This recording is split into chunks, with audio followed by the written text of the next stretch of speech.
of great things that happened here.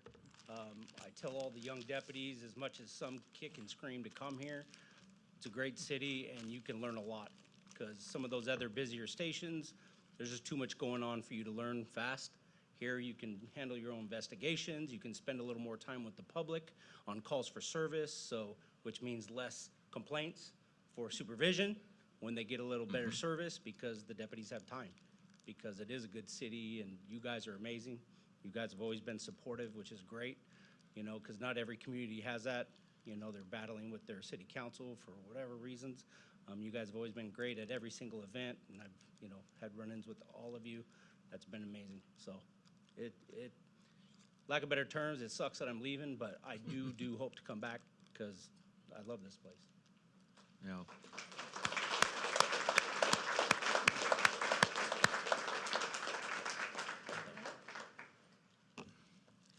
You know, once again, thank you from all of us, from the city, from the council.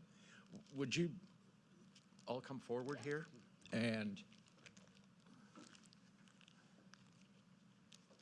got the plaque, but this is more important. Horstown pin.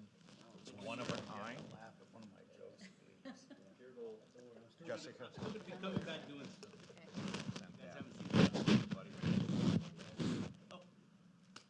Last time you grabbed my hand, you put cuffs on me, so.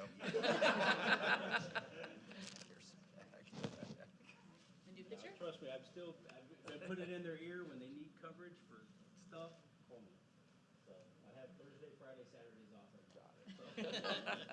So It'll be about 2 days before I see his request to work overtime out of our station, so I'm sure on his days off, you will still see him. Yeah, you'll All probably right. see him. Actually, I'm actually doing patrol shift after I'm already a sergeant, because I signed up for a previous, so.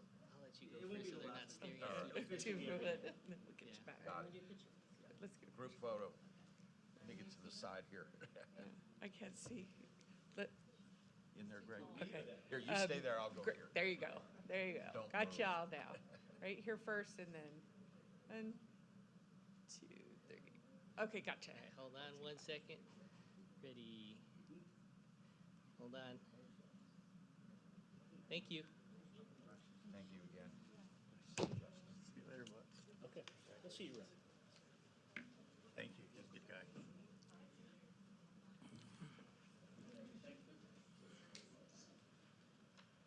Thank you, everybody. Thank you, Justin. Thank you again, Bryce.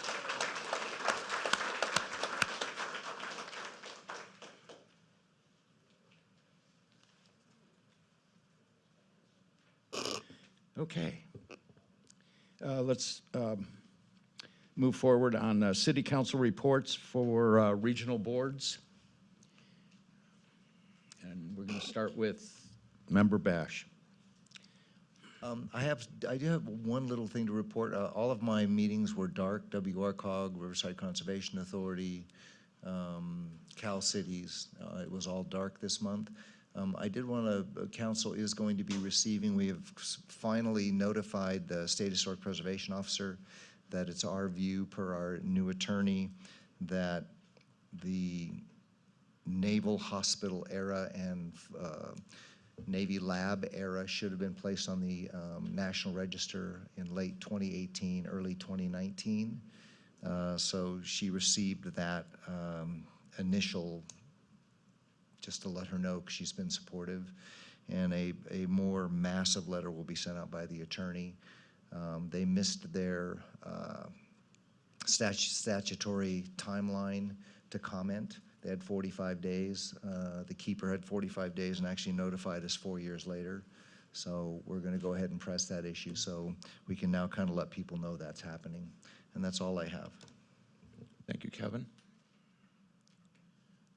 Via? Nothing to report at this time because RCTC and RTA were also dark this month. Okay, thank you.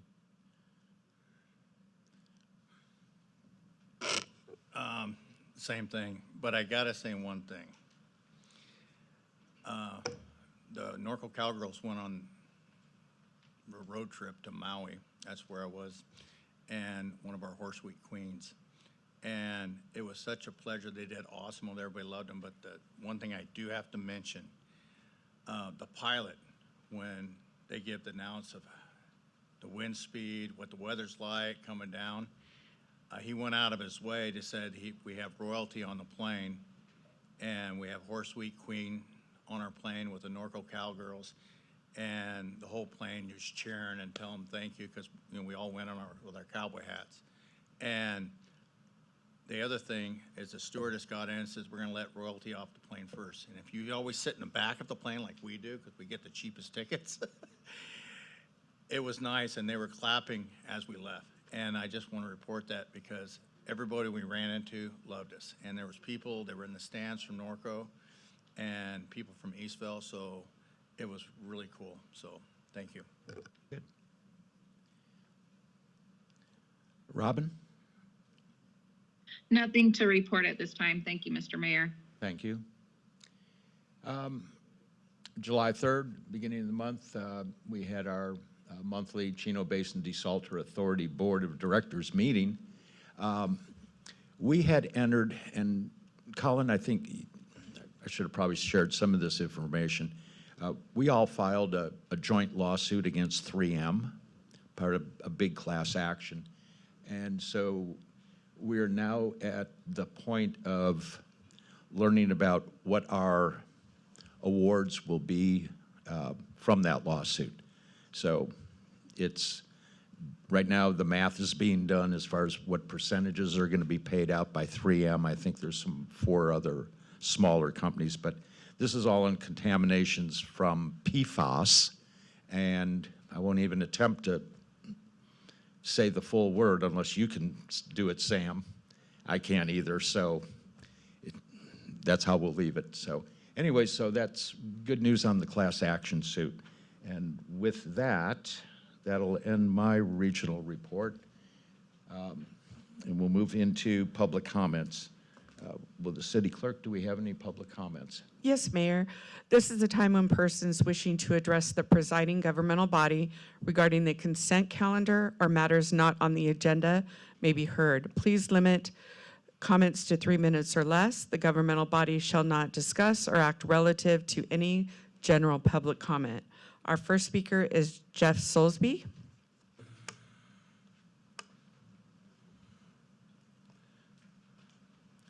Good evening.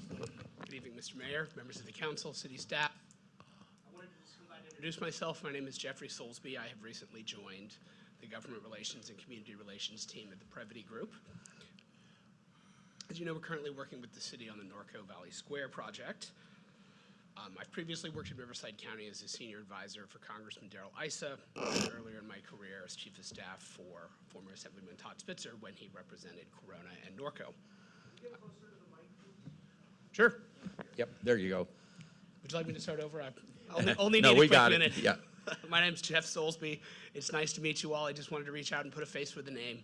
I've been with the Brevity Group for 2 months and will become more active and visible in the city, and just wanted to put a face with the name and reach out to you all and let you know where I was available. I'll leave a card with the clerk and the team so they can reach me, and look forward to working with you in the days ahead. Thank Great. you all. Appreciate it. Our next speaker is Jerry Lundy.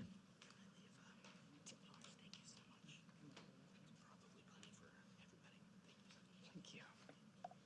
Evening. Good evening, Mayor, Council, and staff. I want to let you guys know you do a wonderful job, and we really appreciate it.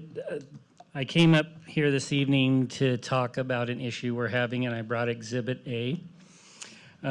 E-bikes are becoming a problem for our city with our horses and rural atmosphere that we have. I have been made aware that you already have been kind of talking about this, but I thought I needed to come up here and get it on the agenda because this injury is caused from that. Riding down 6th Street, e-bike comes up behind him, horse can't hear it, and right there in front of Circle K where they have the pavers, horse slips and falls on his leg, breaks his leg. So it's not that we don't want the children to get to play and do their things, but life is evolving and these machines can go up to 40 miles an hour, where at least a horse could hear a motorcycle, but they can't hear these electric machines. So it's becoming a problem, and I was hoping that y'all could address it and That's why we're here tonight. So thank you very much. Appreciate it, Jerry. And we certainly will be. Our next speaker is Bonnie Slager.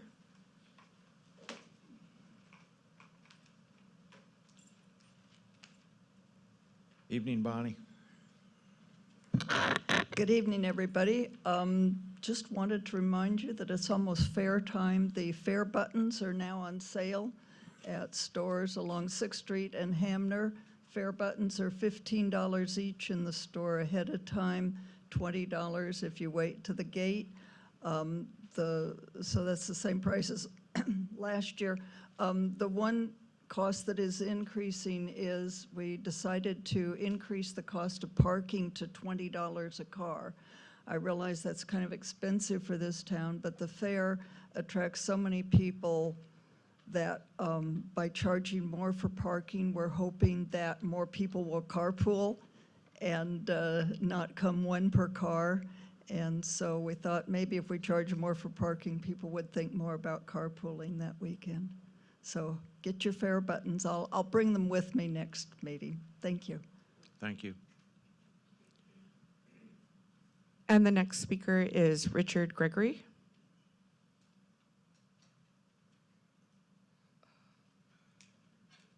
Good evening. Good evening, Mayor and City Council and staff. I'm here on behalf of the e-bike wagon. My family, my wife and I own an e-bike store on 6th Street. And I just want to kind of make it clear to everybody, but I'm not the one supplying all these e-bikes to the kids. I'm probably 4%, if that, because I compete with a big company you might have heard of called Amazon. And I'm not the one bringing all these e-bikes here. But I will say my insurance is very valid. My business license is very valid, and I am up to par businessman. So with that being said, I'm also liking to say that the kids in our town don't have anywhere else to ride their e-bikes. There's not a bike lane on 6th Street. You don't want your kids on, I mean, I could ask anybody in this audience if they want their kid riding a bike, a e-bike, or a horse on 6th Street when we can't control the traffic going through here. I sit there and I watch people drive down our street 60 miles an hour or better. And everybody that's been on 6th Street knows it, you know. And so a horse getting spooked by an e-bike it's just something that happens. Harleys backfire, cars, gates at Circle K drop all day long, and they could spook a horse just as bad as an e-bike can.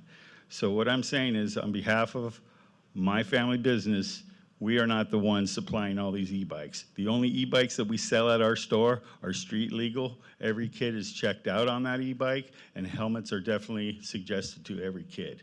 And if a kid's riding his e-bike in our parking lot, believe me, it's in gear 1, and their parents okay them riding it without a helmet.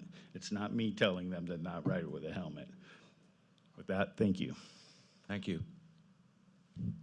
Mayor, there's no further public comment for this item. Thank you, Dana. Okay, we're going to move into our consent calendar. Do any council members have any items that they would like to pull? Hearing none, I'll ask for a motion to approve the consent calendar. Motion to approve. Second. We have a motion and a second on the consent. Please vote.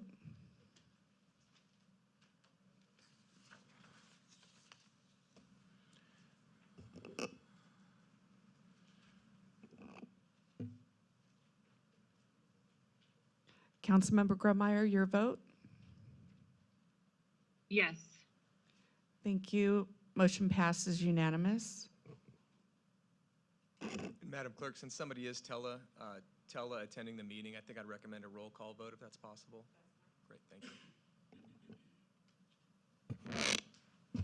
Moving forward, there's no need to redo the last one. Thank you, Colin.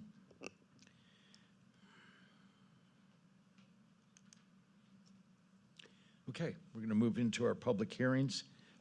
The order of presentation for these items will be staff report presentation, council questions of staff, open public hearing, close the public hearing, and council discussion and action.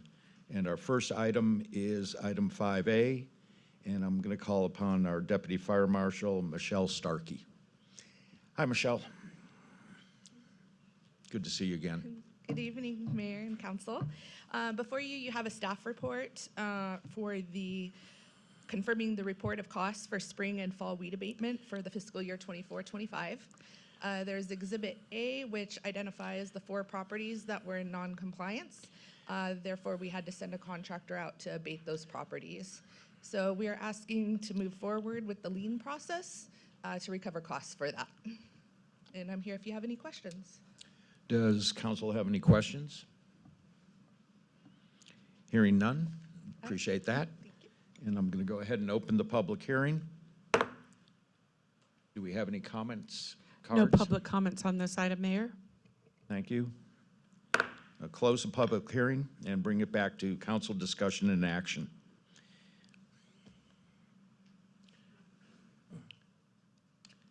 If there's no comments, motion to approve?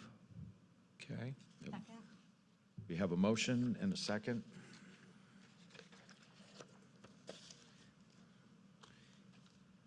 But before that, under discussion, I will make one comment to our fire marshal and our staff that this list used to be pages long, and fire has just done a great job. If we're getting down to 4 properties that basically use us as a landscape service, we're getting there. So call for the vote, Dana. City Attorney, Mayor Grundmeyer, or Mayor Pro Tem Grundmeyer, she is utilizing her iPad to vote electronically. Can she continue to do that, or should we call a vote? Is it going to post the? It'll post out just like the results, that's correct? fine. Okay. So please vote. Thank you.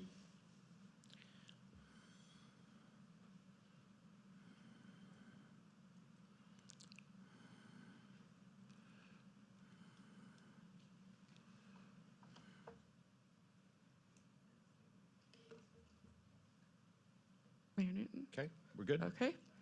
Okay. And motion passes unanimous. Thank you.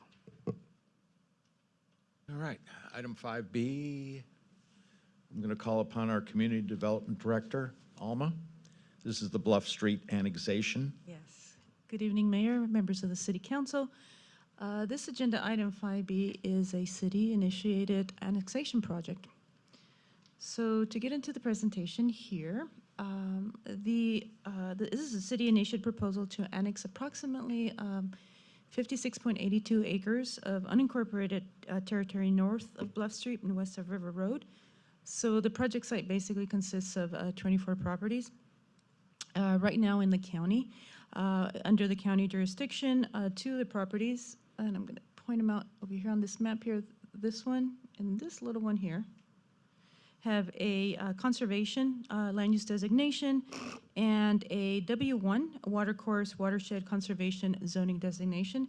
And the rest of the properties that are highlighted in the dark color lines here are zoned, have a land use designation in the county of low density and a A2 heavy agricultural zoning designation.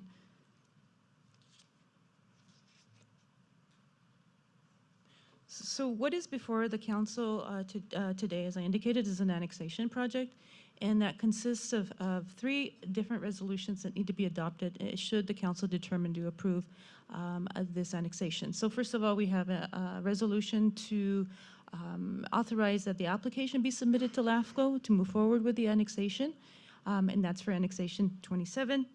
The next one is for a general plan amendment, General Plan Amendment 2023-01, which proposes to designate the properties with land use designations of RA and water related, and a zone change or pre-zone resolution to adopt the zone change 2023, ordinance, that's an ordinance, to adopt zone change 2023-01, which is proposed to pre-zone the properties with agricultural low density and open space. So let me backtrack a little bit. So the proposal is for, as far as a land use designation, the proposal is to designate, let me see, designate the properties.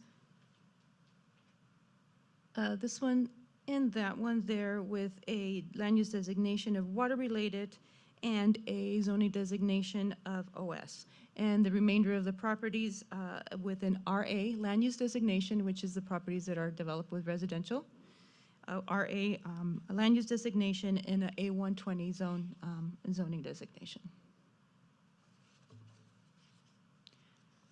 So why approve the annexation? So the properties in question are currently in the sphere of influence of the city of Norco. The properties in the proposed annexation area are already within the sphere of influence on the map, on the land use map for the city of Norco. Although not annexed, they are indicated as properties within the sphere of influence. The city is currently providing services to the properties in the proposed annexation area.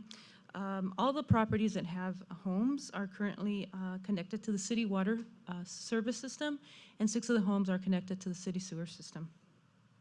The residents that live in the proposed annexation area have access to City of Norco facilities and services, including roadways, trail system, parks, and riding arenas.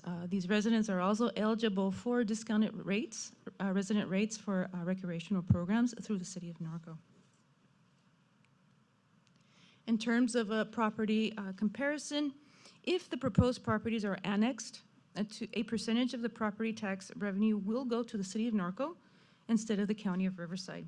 The difference in the residents' annual property tax will be negligible, as the proposed taxes are generally going to remain the same. So what we did is we looked at the property tax bill example of a property in the County of Riverside, and then pulled one up for property currently in the City of Norco. So the only difference in the rates is going to be this $10 City of Norco stormwater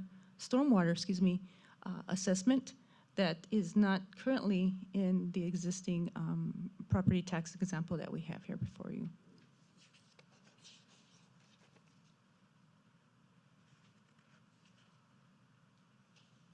So in terms of LAFCO, the unincorporated islands, which this is a characteristic of the property in question, it's considered an island. Annexations less than 150 acres are eligible for annexation under the streamlined provision of the government code, which basically requires LAFCO, Riverside County LAFCO, to approve the annexation proposal and waive any protest provisions. So basically, the state wants these areas annexed that are acting as kind of a standalone type of island, and because of that, there is provision to streamline this type of situation. If the City Council adopts the subject resolutions and the ordinance, the City of Norco will submit the application to LAFCO, and it generally takes anywhere from 4 to 6 months to process the annexation through LAFCO, and of course it depends on our application and the workload considerations of the county. In terms of a recommendation, the recommendation tonight is for approval of the ordinance and the resolutions before you. The Planning Commission did review this project last year. The resolution to support the annexation was not adopted. However, the resolution that LAFCO is looking for is the resolution and ordinance adopted by the City Council. So that's what will be forwarded to LAFCO in the application, should the City Council determine to approve and move forward with the annexation. With that, I will conclude, answer any questions that the council may have, and yes, I will conclude. Thank you.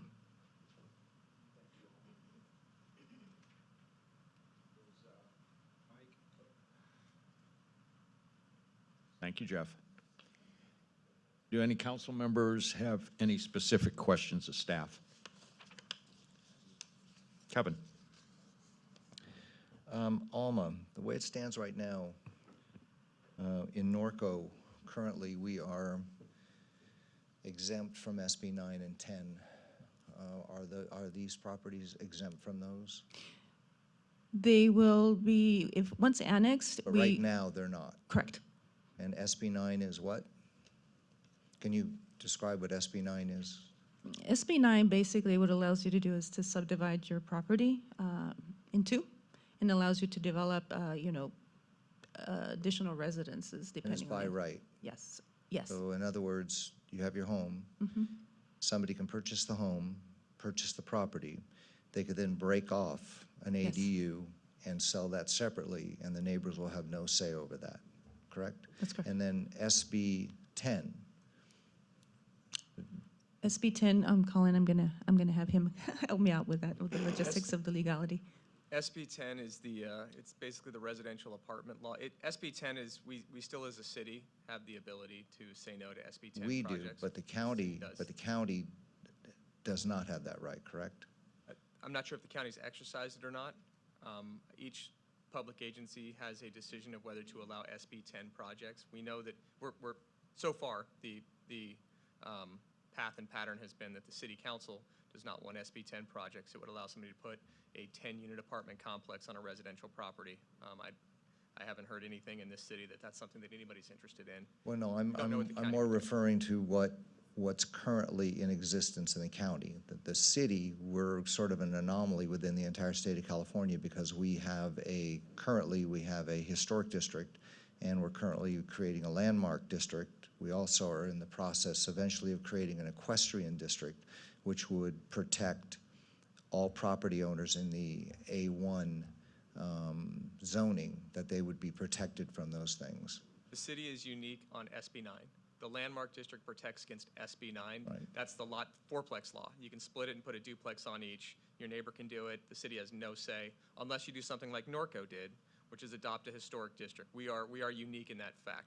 SB 10, the apartment complex law, still allows public agencies to decide without having to go to a landmark that they don't want SB 10 projects. We still have discretion there. And we decided in Norco we do not want those projects. Right, but we're not sure what the county does. SB 35, what could be the ramifications under SB 35 in terms of these properties?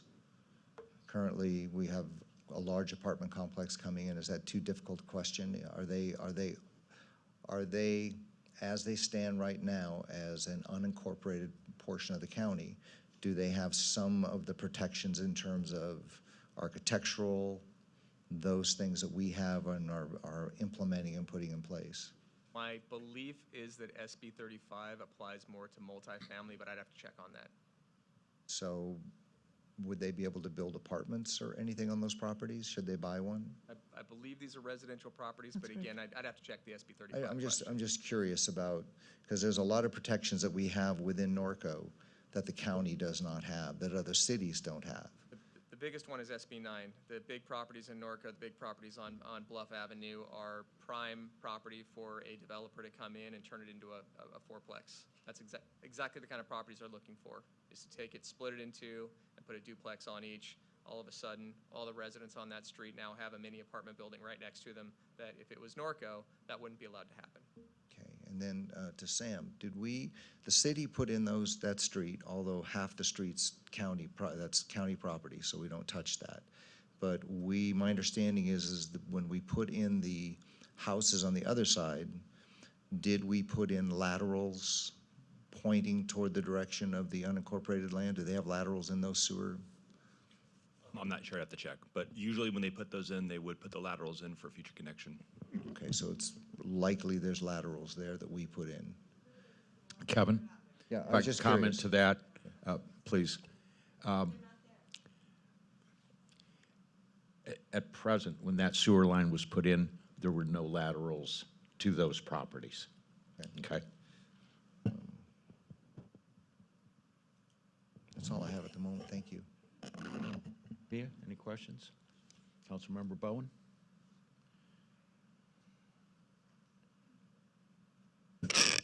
Kevin, touch bases. What is there? Are we supplying water for those homes? And now, they're getting trash service from Waste management. Waste which is- yeah. management. I was looking at some of the numbers that were sent over to, and they're pretty comparable. They're pretty much the same. Some are just a tad higher, but most of them are lower, like especially for animal keeping. Manure is cheaper through us, if I'm correct. And but as far as the sewers go, they're not hooked up to the sewers, right? Only 6 of the properties, Yeah. yeah. And that would, okay, and that would be a pretty costly venture for them to be hooked up to the sewers. Okay, that's all I got. Mayor Pro Tem, questions of staff? Thank you, Mr. Mayor. I do not have any questions at this time. Thank you. I have a question. Well, Colin, let me go to this question first. What Kevin brought up on our historic district, would there be any special hoops that we would have to jump through to incorporate that? Not the way our historic district is written, as long as these properties fall within the definitions of the historic district. If they don't, we would right away make sure to expand the historic district to incorporate them. Okay. All right, so my question's, Sam, on your map up there at the corner of River and Bluff, the actual corner, right there. So the little Sharpie leaves off just a tiny, tiny little triangle. Basically where the signal is, and in actuality, there's the Rahagi's wood sign to the Pheasant Club that the termites are holding up, and then the little gravel driveway that you can sell your boat there on the weekends if you'd like. So who does that belong to? Is that part of this annexation? So we're able to, the small sliver that's. Pull your mic up a little bit. The small sliver just to the east of the Buddhist temple is actually owned by the Buddhist temple. The larger parcel to the north of that kind of envelops all of the parcels there and abuts the River Road Bridge, we have an inquiry into the actual assessor because we cannot locate the ownership information of that. Okay. So, and there's a gate that goes down like to the riverbed there? Yes, and we believe somehow, some way that was for access to the outlet of the storm drain system that's located in River Road. Okay.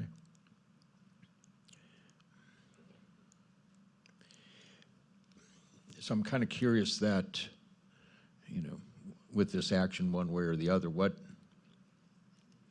happens with that little piece there as far as ownership? I mean, if we could locate the owner, we could always talk about trying to acquire that corner through some, lot merger or lot line adjustment. But right now, we don't know who owns it. Yeah, and hopefully within about a week, we'll have confirmation again. The files that we use have no owner on record. Okay. It's kind of very, very weird.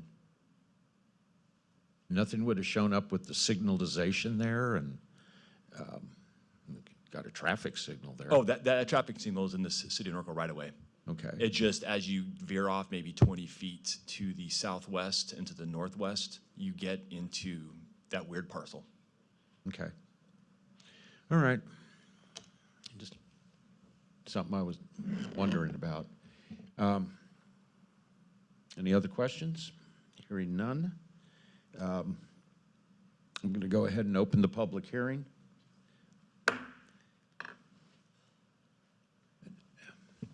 Dana? Yes. Be rhetorical. Do we have any public comments? A few.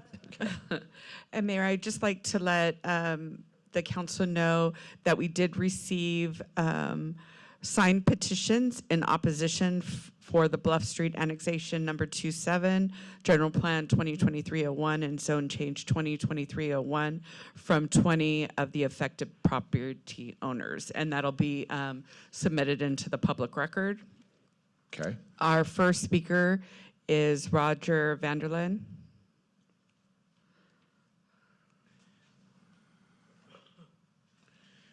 Good evening.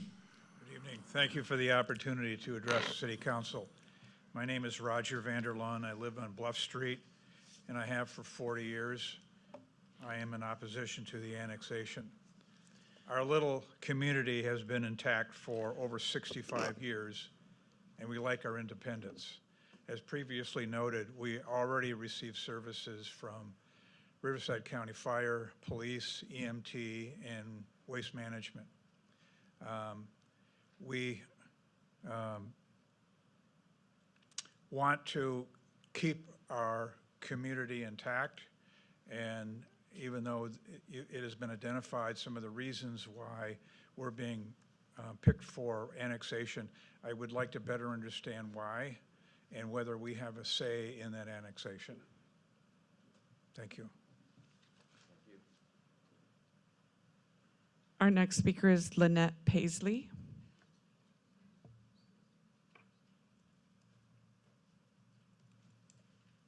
Hello. Good evening.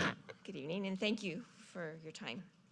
My name is Lynette Paisley, and my husband and I own property at 5036 Bluff Street, a property where we have owned and maintained for over 30 years. We are here today to strongly oppose the city of Norco attempting to annex the residential property on Bluff Street. This annexation is a view by many of us as a hostile takeover and a form of elderly abuse, targeting a group of seniors, citizens who do not support or approve this action. Importantly, this annexation has been approved by either of the residents on Bluff Street or the County of Riverside. This is the second time the residents have been come before council to defend our property rights. We are once again being harassed into giving up rights that we have already have as property owners in the unincorporated Riverside County.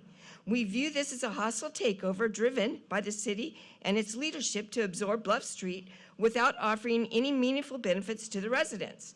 Let me be clear.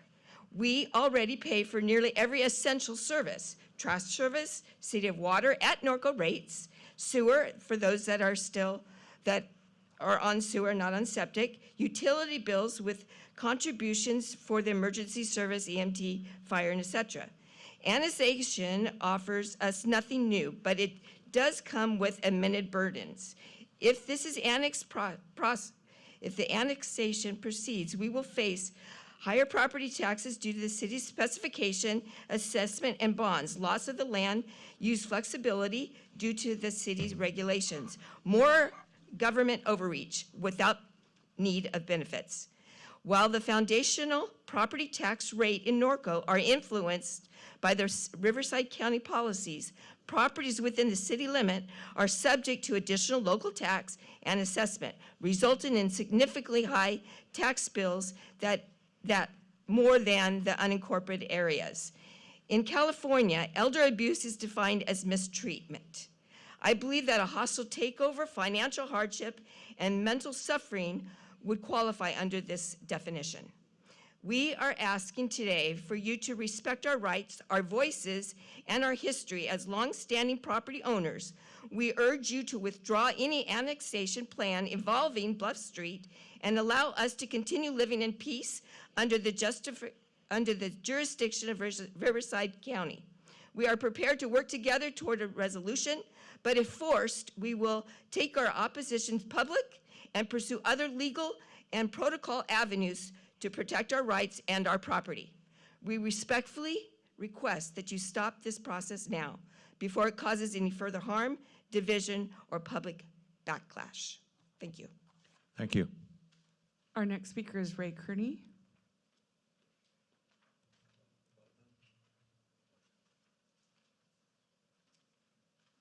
Good evening. I'm Ray Curry. I live on Bluff Street.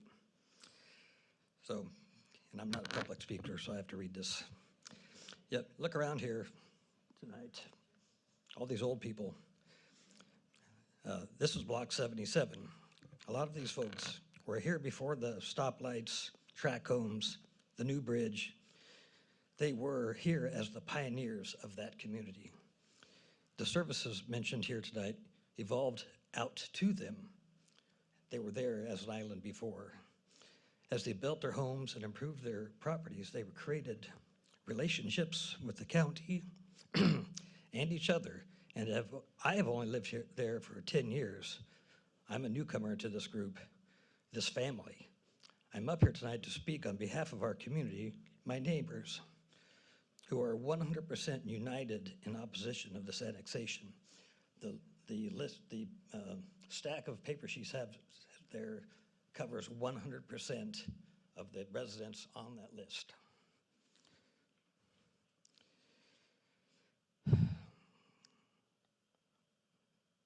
I have here all 19 signed documents, all opposing not just the annexation, but the aggressive tone of the distributed letters. You have to ask about is it the money, taxes, services, or are we just in line with other decisions made recently that change what the city of Norco was? Mega warehouses, high-density housing, high-rise hotels, and traffic are all here now, all things that make us less likely to want to be a part of it. Our little community just wants to stay as we are, where we are. Thank you for the opportunity to speak tonight. Thank you. Our next speaker is Mark Broderson.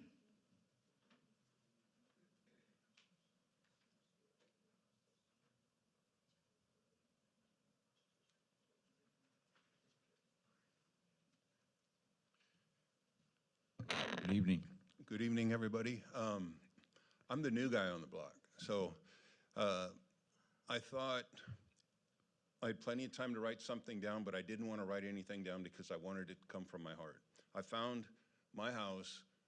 I used to live in Orange County.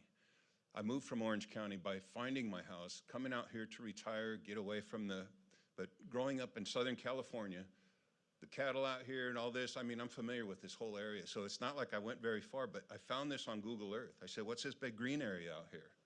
And so I went out there and went up and down the street, and I said, man, I want to buy one of these houses. This is where I want to live. Horsetown, USA, right next door, all this kind of stuff. But the idea of the rural living goes back to my upbringing. I grew up here in Southern California. I was born here, raised here, but I spent all of my families from Iowa out in the country, and no matter where you go, there's always a town, and outside of that, there's a rural area. And everybody belongs to that town, but they live outside of the city. And that's what we got here. This is the one little area, I don't know that for sure, but I believe this is the one little area that you have left, which is your country outside of the city limits. And by bringing that in, it changes all that. You talk about it being a historical town and all that. I mean, I love it that it is historical. I love the way you maintain the horses around. I grew up with horses. I had a horse for 14 years up in Devore, a Tennessee Walker. I grew up riding Shetland ponies, and my grandpa even had a herd that the mailman owned a herd of Shetlands. We used to jump on those guys and, but whatever. Coming here, I was welcomed by this community. When we moved in, the next day we have like cakes and pie, bottle of wine, this and that. We got to know everybody on our block. Everybody's here. We all know each other. I have everybody's phone number. If you got a problem, you call your neighbor, and they're there. They back you up. We get together. We share the wealth. Everybody knows each other. It's a close-knit. You're not going to find a place like this. It's an island. It's a gem. But it's our own little community. It's not even a community. It's a town. We watch over one another. We take care of each other. We get together. It's a special place. And to bring that into the city is going to change everything. Anybody that asked me where I lived, I said Southern California. I'm well familiar with this area, growing up here all of my life. I'm 65 years old. Southern California. What's happening here could be something you could call Northern California politics. Trying to annex us in, it's about the money or whatever. It's destroying this gem, which is part of Norco, part of this community, but it's rural. It's outside of Norco. It's going to change. You talk about building, everybody said, we got properties that you could put a lot of houses on. Nobody wants to do that. Thank you for letting me share. Thank you. Our next speaker is Joe Brown.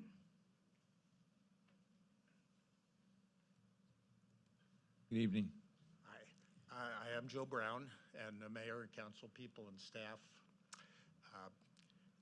I was trying to fall asleep the other night and playing this, on a loop in my head, and my sweet wife, she likes to say provocative things while I'm trying to fall asleep, and she said, well, why doesn't somebody just tell them to wait a couple of years? Because of our demographic, you could deal with our heirs, and they may be more, and I'm being facetious, but some of us are extremely old, and my apologies. to those of you that fit into that group, but we are extremely old. And as such, change is really, really hard on us. We're more fragile emotionally. We don't have the economic stability, most of us, well, we're pensioners. Fixed incomes, you know what I mean? We have limited resources. And for some on the street, the potential regulation and the mandated improvements, you know, that would come, it would be devastating, absolutely devastating. And just on a personal note, my wife has a health issue. She has this autoimmune thing called polymyalgia rheumatica. And it first manifested last October when we got extremely stressed trying to get to a function where they were recognizing one of our daughter-in-law's Teacher of the Year kind of thing. Sounds dumb, doesn't it? She was 5 days in the hospital. We don't do well with stressors. And this is a major stressor for us. We like you. We like you. You're honorable people, and you certainly have an obligation to find funding sources for the legitimate programs and construction and so forth that you have. And we are all for that. And I certainly wouldn't want to impugn anybody's integrity or anything like that. But I would say, you know, look at this old, nasty, wrinkled face. Try to put your parents or your grandparents, you know, in this place. I don't think you'd want to expose them to that.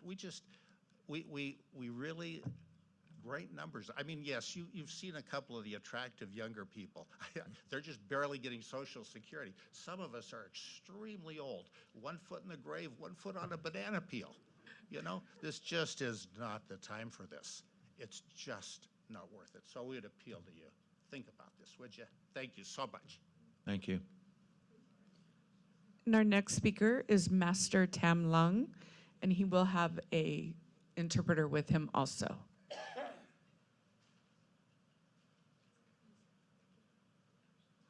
Good evening. Good evening. Good evening, Mayor and City Councilmen and staff. Thank you. My name is Tani. I will be translating for my masters, who is on that corner of the Bluff Street, 4128. At the 2016, we're looking for the property to build a small meditation center for the community. And this location, we found the code from the county to allow to build a meditation center. And now, if you turn to the city, how can we do that? I don't know how to say to my member. Would it be possible for you to speak up a little with that? I guess I won't need to translate too much, but pretty much the master has said that in 2016, before we acquired the property, we had checked with the Riverside County for the the agendas to see what it takes to have that facilities be turned into a meditation center. And what meditation center, I'm going to elaborate further, it's not like a big giant building, which it takes a lot of money to build that kind of facilities. We have been utilizing 6 years, just very privately, nothing open to the public yet. It's because we don't have the facility to prove yet, but it has helped us tremendously and helped the families. I have to say, one of the members, a few members, has lost their loved ones. And every time there's a loved one, it's so hard to mourn. And this place has given the families a place to mourn their loved ones in a spiritual ways. And it has been 6 beautiful years that we have able to help those families privately. Somebody lost their child at the age of 11. Somebody lost their mom with cancers. So a lot of times with meditation, it medically helps the members and the family with this kind of, so this is the type of meditation center that we have maintained and obtained. And we try to comply to all the rules and regulation on Riverside. And we have visited Riverside County so many times. And when this news comes, we have to agree with all the residents on Bluff Street that we have to oppose the annexations. My apologies for if I offend anybody, but we're in a situation, in a harder position than all of you here. It's because we took 6 years to build and accumulate the funds, almost 9 years to get private fundings just to have enough for to able to build a restroom, for example, for members that come. So that's the story behind our Bluff Street 4128, where the master is actually conducting the meditation on Bluff Streets. Yeah. Oh, 4628, my apology, 4628. So is that okay?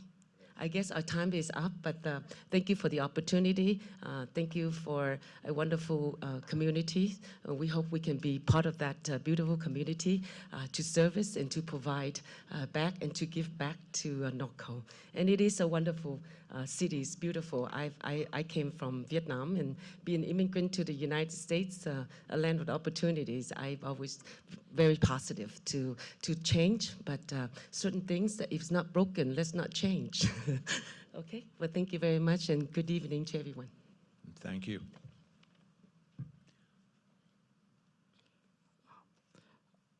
Our next speaker is George Phillips.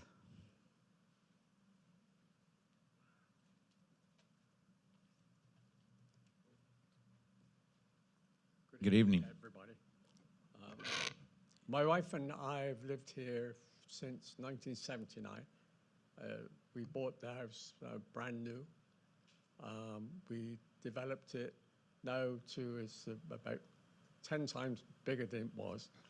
Maybe we overdeveloped it, but that's the way it was. I can see no upside for me from this annexation possibility.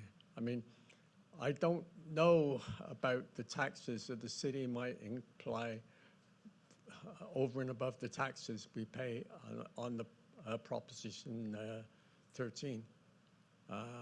Does the city have additional taxes? Do you put all the residents of Norco? That's the question.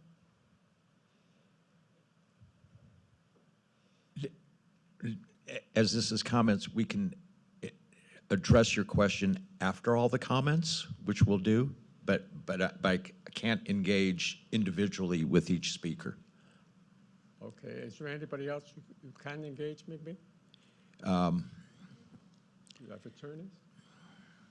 Colin, would Sure, you Mr. Mayor, if mind that's okay. explaining? Yes, and just to keep matters flowing, we don't want to have a dialogue. We don't want to burn the time that you have. That's why they don't take individual comments during this item, even though it's agendized. We write them down, we save them up, we answer them at the end. Most of them can't get to everything, but there was part of the presentation that did talk about the tax difference. I have a copy of the presentation here, but if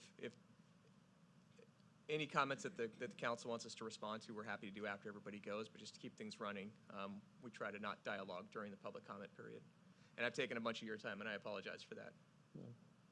No problem. I seen for the letters we received that we were almost being accused of being freeloaders. They said we use the city thing without paying for it. And as far as I know, that is true. We've had the sheriff up to my place when my daughter died. It's always from Los Angeles County. So, we see fire trucks go up occasionally. We don't know whether it's from, whether they're from the county of Riverside or thing. So I, in a way, I resent. I hate to use the word so strongly to say that we're freeloaders. We pay our property taxes, and a lot of property taxes, and I don't see any upside to this annexation. Thank you. Thank you. Our next speaker is Miguel Nunez.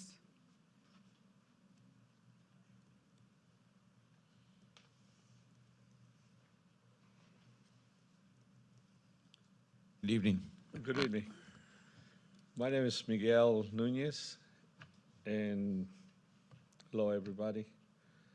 I've been in this beautiful community for 25 years. I also moved from Anaheim Hills to a place where we can enjoy animals and little more room for my 6 children to play around and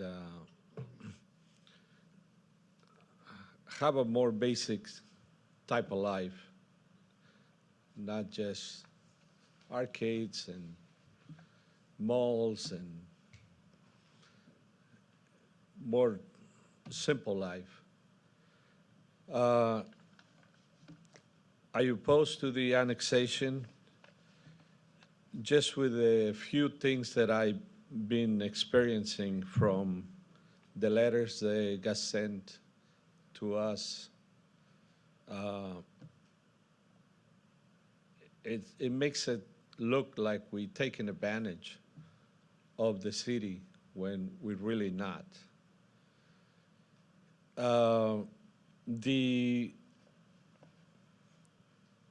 The only reason we have the water, we run into a problem with one of the chemicals on the water from our well.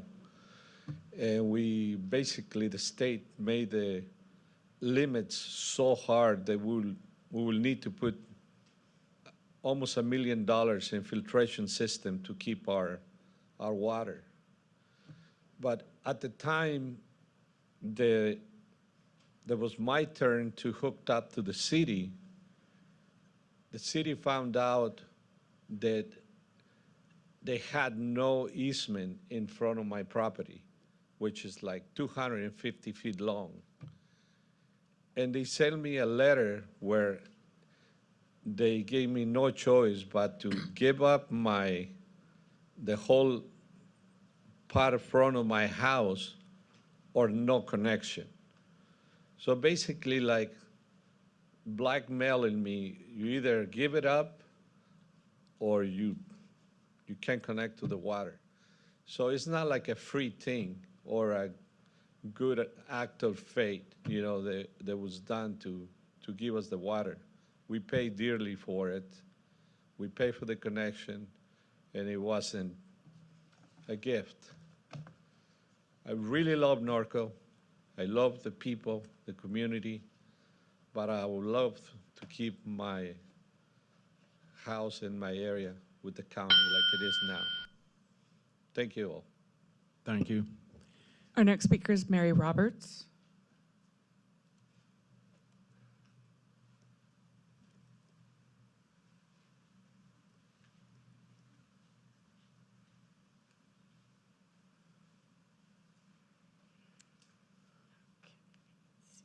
Good evening, Mary. Hello. My name is Mary Roberts. We've lived in the same neighborhood. We live on Bluff Street now for 25 years. But we've lived in the exact same neighborhood for 35 years. We own 2 other houses on Roundup. So we've lived both in the city of Norco, in that same neighborhood, and now we're living county of Riverside. Even though this annexation does not pertain to Block 77 Water Company as a whole, 17 of the approximate 24 properties are members of Block 77 Water Company. And Block 77 Water Company just finished a grueling 4-year ordeal of modifying our water company to meet the new standards of the state of California and the County of Riverside Department of Environmental Health. It appears there is no rest for the weary as we are now faced with another ordeal, this proposed annexation. In 2021 and 2022, Block 77 was repeatedly told by the county that the state of California had tasked local agencies with eliminating small water companies like Block 77. They updated the rules so that the water company could no longer comply. Even though our water company had been producing fully compliant drinking water for 40 years, the new rules required a second source of water and a source of emergency power. Block 77 had no choice but to connect to the Norco water system at a cost approaching $150,000 plus legal fees. Our all-volunteer organization spent hundreds of hours working for 4 years to make the required changes and have our well reclassified from drinking water to irrigation only. And now we have another battle to face. Most, if not all, of the 24 properties affected do not want to be annexed. Most of us purchased our properties because they were located outside the city of Norco, not in spite of it. We bought our properties because they were zoned A2, not in spite of it. One of the worst aspects of this annexation is the rezoning. We do not want our properties rezoned. Most of the property owners are retired and living on a fixed income. We did not include the expense of connecting to the Norco sewer system when we sell our homes in our retirement calculations. A few bids we've received are upwards of $80,000 for each home. We did not include the cost of permit upgrades. It is unfair to penalize us now because we plan for retirement under a different set of rules, and it is unfair to penalize us because we planned our property improvements based on the rules of the county, not on the city of Norco. It is very disheartening to play by the rules for decades, only to find that the state of California or the county of Riverside or the city of Norco or LAFCO can completely upend a family's long-term plans and financial health by the stroke of a pen, to fix something that isn't broken, to transfer a small amount of tax revenue from the county to the city. We ask that you not approve this annexation. It isn't fair.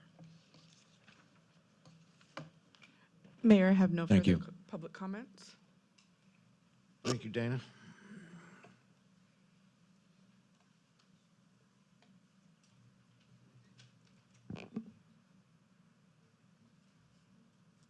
Okay, no other comments? I'm going to close the public hearing. And I'm going to bring this back to council for discussion, action, questions of staff. Kevin, you want to start off?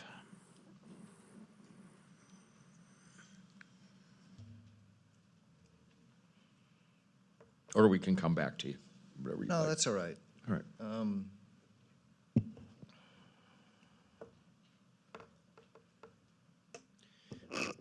So a lot of the fear that I'm hearing is fear that right now Norco is experiencing. We are casualties of the state and the county. Right now we have an apartment complex that we're really trying to live with, trying to work with, but it was forced down our throats. I talked to your supervisor today. Nobody called your supervisor. She didn't even know this was happening. And yet I was getting letters telling me that we really love the leadership in the county. Right now, your makeup is such that you have 4 left side, 1 right side. They do not like large lots. That's the reality of this. The state of California is extremely difficult to navigate. I didn't make myself clear with the historic district. It doesn't mean your house has to be a certain way. It doesn't mean that all it is protecting large lots, which you are not protected right now per the county. You've been very, very lucky. You're protected from a lot of the things because we are doing everything we can to protect ourselves. One of the issues, and I haven't made up my mind on this, but you're right across the street from us. If 4 of your supervisors decide they're going to go ahead and go with SB 9, you have no say whatsoever. And you have 1 person on the Board of Supervisors that will defend you. That's your only supervisor. The other 4 are in favor of more housing. That is the reality of your situation. We know it because Norco, remember, I have to bridle because I was kind of hearing from people, well, I don't want to be part of Norco. Well, I've lived here since 1961. I saw your houses be built. I saw the road be put in. I saw all those things happening. And while Norco has survived and is trying to bring in the apartment complex, Eastvale, Chino Hills, Chino, Yorupa Valley are being paved over. We are a patch of green surrounded by an ever-growing sea of concrete. You do not have the power that you think you have.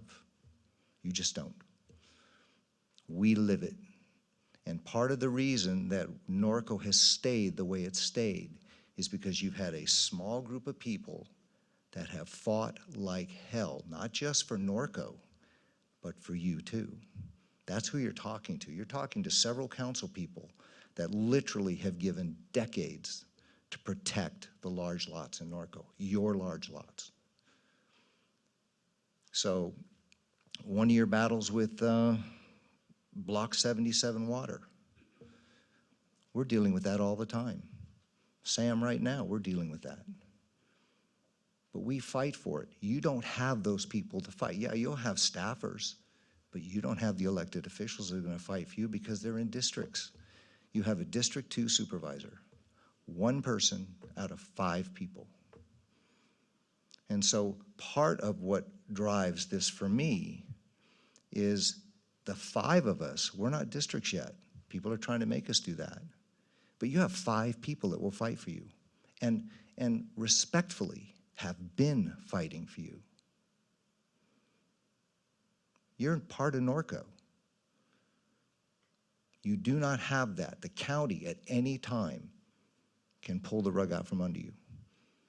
You're not protected. And you can think you are, but truthfully, you are not.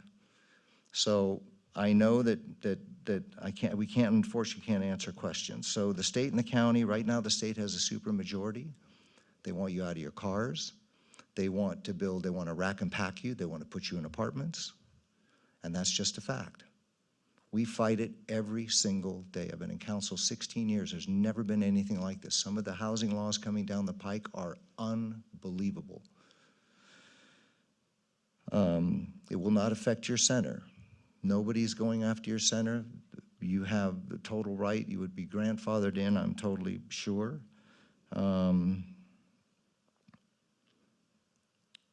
So I'm unfortunately, and that's what I'm going to get to that. I can't talk to you, unfortunately, because once public comments is over, and I know that doesn't seem fair. I've sat where you're sitting many times and I felt that. The issue is sewer.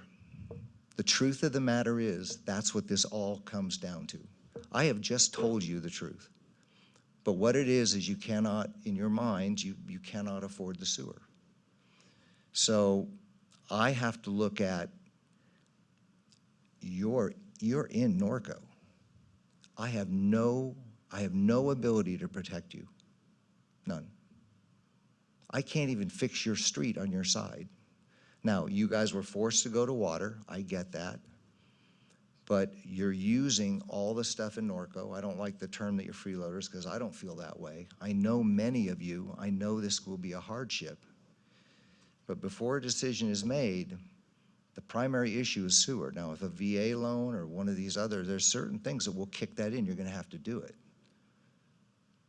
But understand that the protections you think you have, you do not have because you're part of county.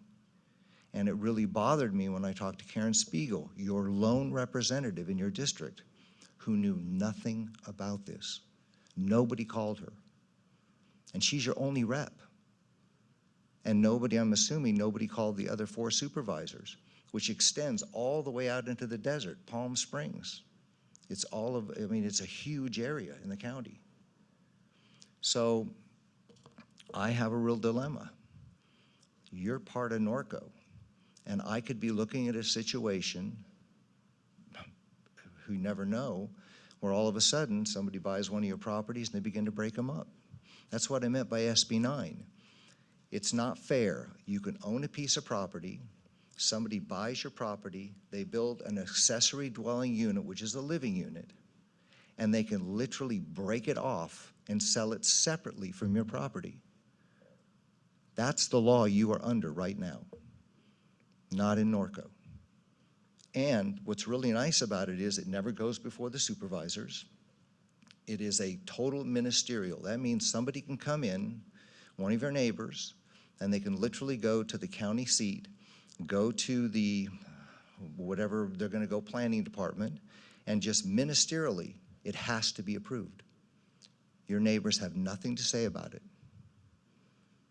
Nothing. And we're facing that in Norco. We're building an apartment complex. So see, again, we're trying to bring into the fold. But in our city, if somebody has an ADU, they can't break it off. So there's actually more protections if you come into the city of Norco.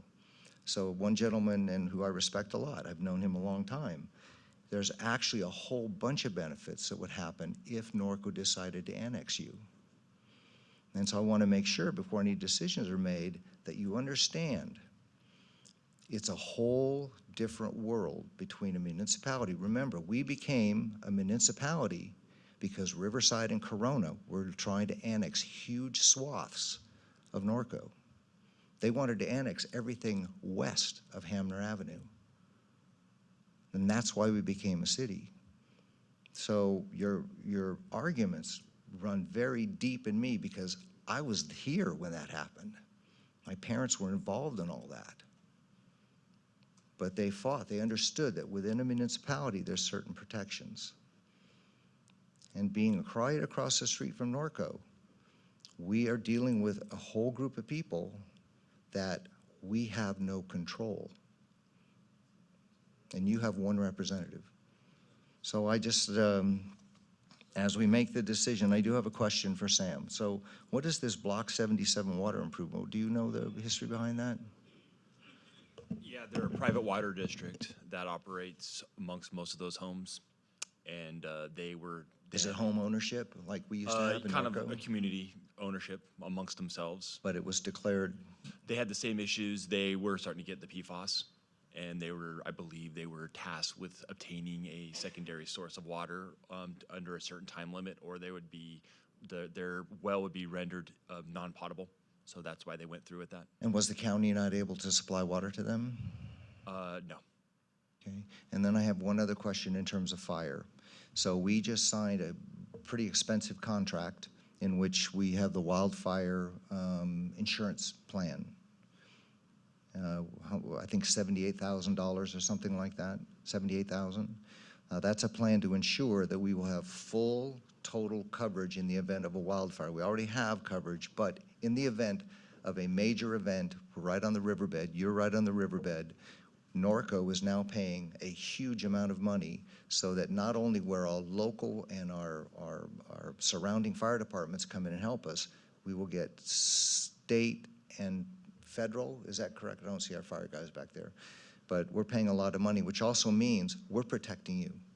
We're paying a huge amount of money so that they'll bring in extra planes, they'll bring in extra helicopters, they'll bring in extra resources.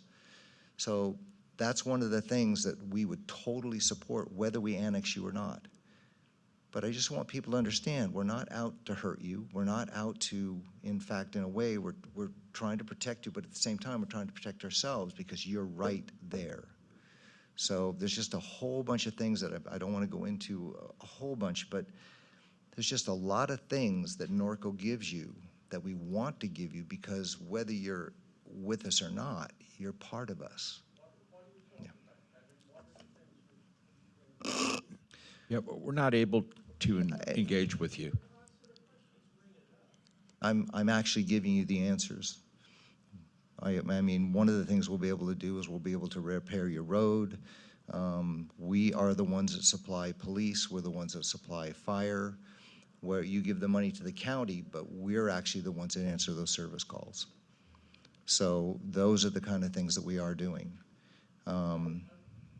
Unfortunately, I can't engage in a conversation with you. I apologize, but I'm sure that these things are going to be addressed. Anyway, that's all I have, Mr. Mayor. Thank you. Okay. Thank you. Thea? Nothing? Greg?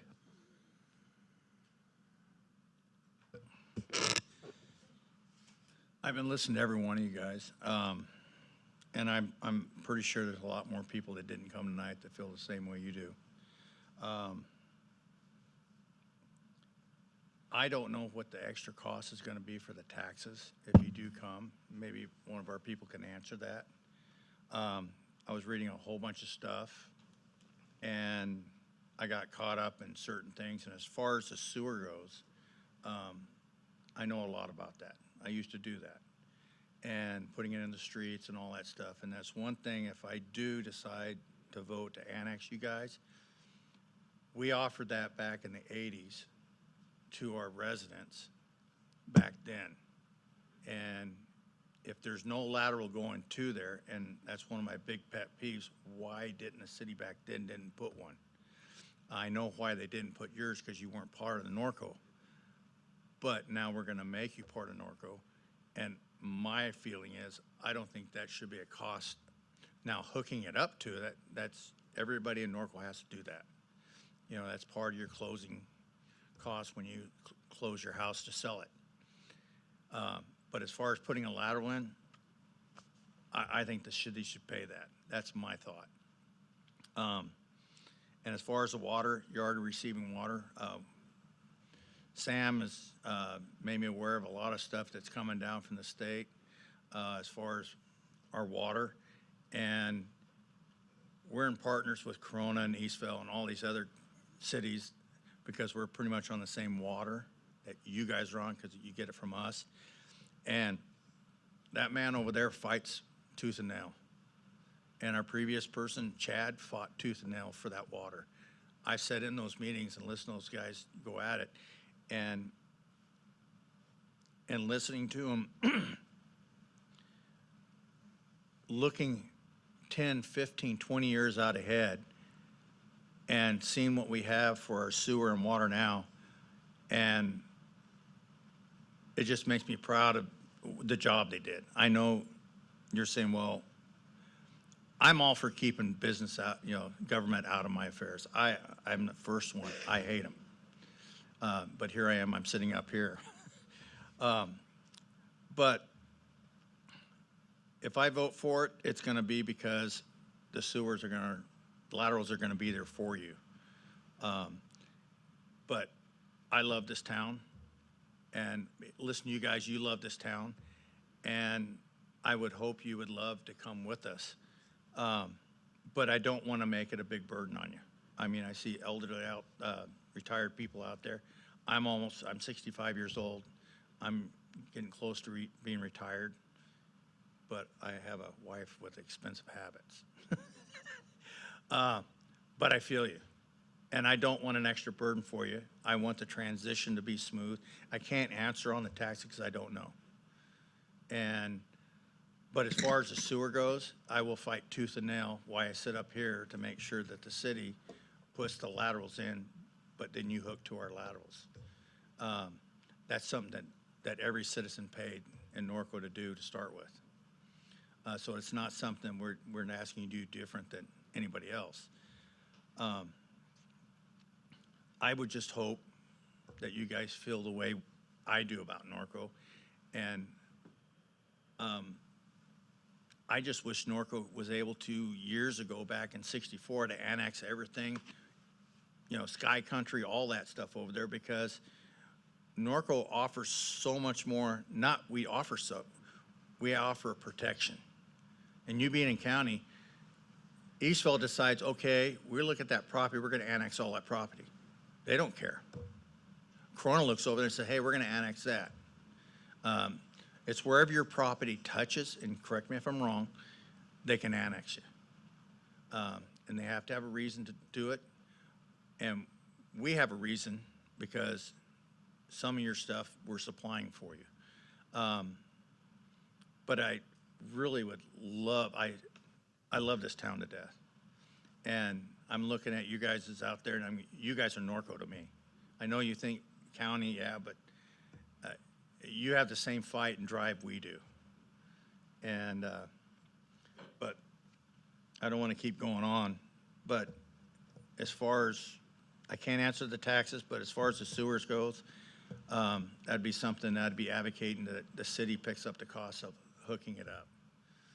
And because that, when I seen the $50,000 in that estimate, that was pretty right if it's no lateral there. And it keeps going up higher. And you're looking at, 10, 15,000 just hooking it up to a lateral, depending if you have to cut any concrete, that just keeps going higher. And as far as going out in the street, those guys they basically name their own cost. So it could be 30,000, 20,000. I just got some done on some properties that I have, and it cost me $27,000, and that was for gas. But I'm not going to take up any more of your time, but that's my thought. Mayor Pro Tem. Yes, thank you, Mr. Mayor. I'd like to start by letting the residents know that I appreciate all the letters and then also the folks that have shown up, and some of you have done both. The engagement is an important part of the government process, and kind of speaking to what Kevin said, the interaction and representation that you would potentially get in Norco would be definitely more so than any representation from the county. With that said, and reading through the emails that we've received, there's been a lot of reasons given why the annexation,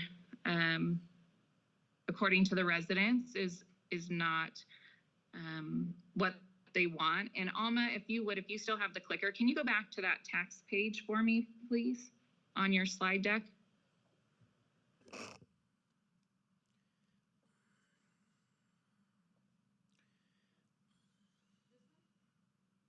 Yes, thank you.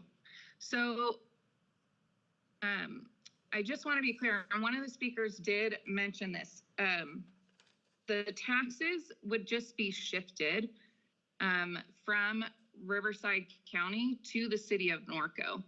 And basically, again, please staff correct me if I'm wrong, it would basically be a shift to cover our costs for something that we're already paying for as far as sheriff and fire coverage, because like Engine 57's going over there for calls, Riverside County is sheriff's going over there for calls, and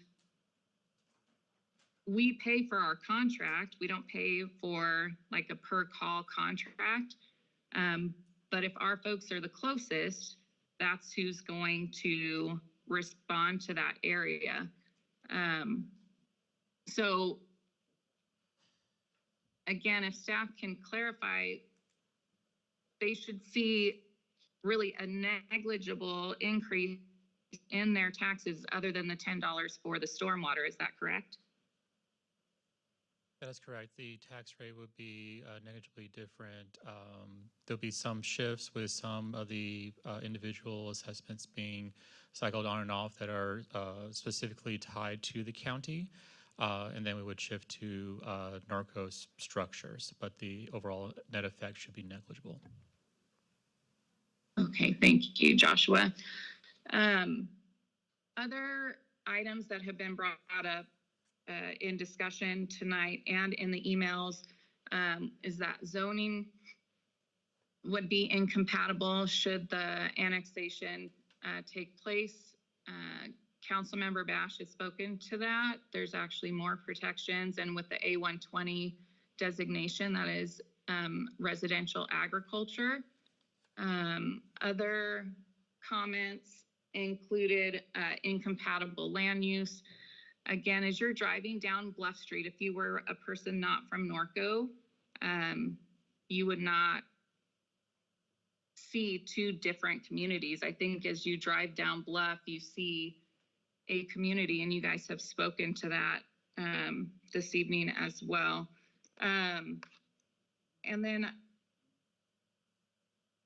the sewer connection is a huge expense, but again, that's only if the property sells or there's a failure of the septic system, and that's protected in the Norco Municipal Code. I concur with Kevin. Kevin really nailed it when he talked about this discussion. And I just would like to see a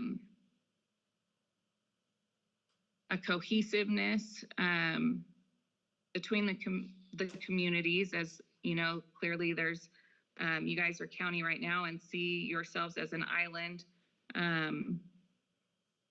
I just think it would be better if we were all together, and clearly you guys are kind of fighting the same battles. You want to protect your property, you want to protect your rights. That's exactly what this council's been doing for years and will continue to do. So that's all I have, Mr. Mayor. Thank you, Robin. Okay.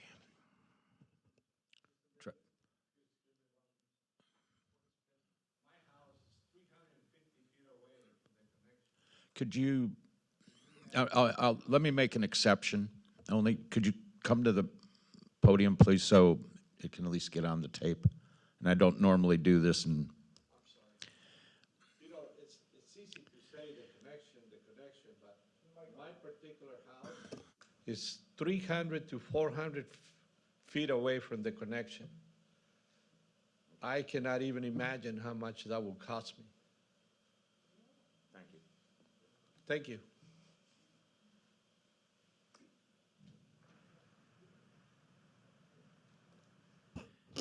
well, first I'd like to also, thank you for attending. Thank you for reaching out. Thank you for your letters, phone calls.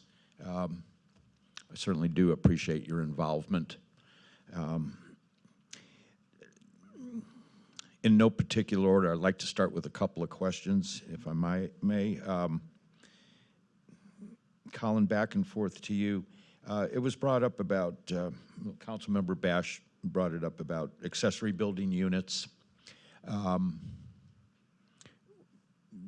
Generally assume that, they're allowed by county standards, as they're allowed in the city per the state codes.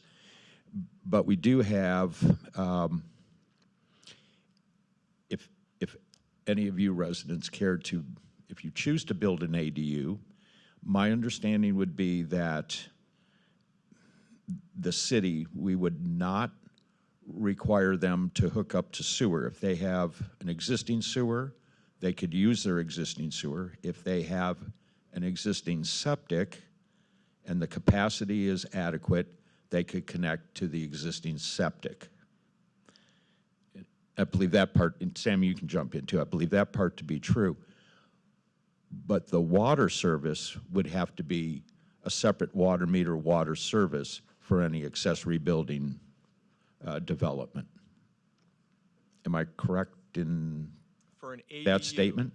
For an ADU, freestanding. I believe Right. even a freestanding ADU, that's correct. I don't know if the same applies to a lot split. I think you might have to have more connections for a lot split. But for an Okay. ADU, what you've said is correct. Sam? Yeah, there's a little caveat. If it's an existing structure that's converted to an ADU, they don't need a separate meter. Okay. So,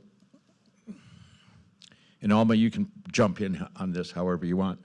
My understanding is our intent in this annexation is not to force you to connect to sewer, that is grandfathered in. If I know some of you are connected to sewer, if your septic is still working and there's no failure, you can remain on septic. Is that the case? That's my Right? understanding. Okay. And so I'm going to somewhat disagree with Councilmember Bowen on the laterals, that I don't think we can commit the city to say we will guarantee if you hook to sewer, we will put in the lateral for you. Okay. We have, I'm trying to think of the number of existing properties that are on septic in Norco right now, and that the assumption would be that not a lot of those have laterals already to their property. So I don't see where that would be fair and reasonable to commit to say, I will put the lateral in for you at that cost if we're doing it to anybody else that wants to connect to the sewer. If you have a lateral, great. If you don't, you're paying for it. And I'm just not going to agree with you on it, but we can have that discussion at a later time. I don't want you to be in a position to promise something that may not be moving forward. But on that same note, and I don't want it to seem hypocritical, but to grandfather this in, if you have an existing septic now in Norco, you pay a $19 a month non-connect fee.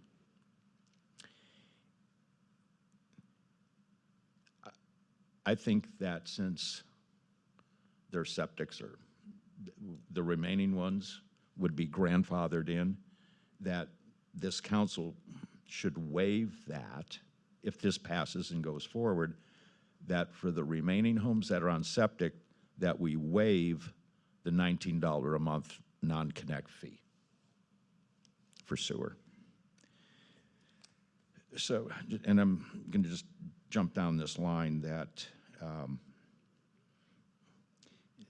and I agree with Councilmember Bash and my colleagues that we're not trying to change the character of your community. In fact, we're trying to protect it. Kevin was talking about our wildland protection agreement that we have with CAL FIRE.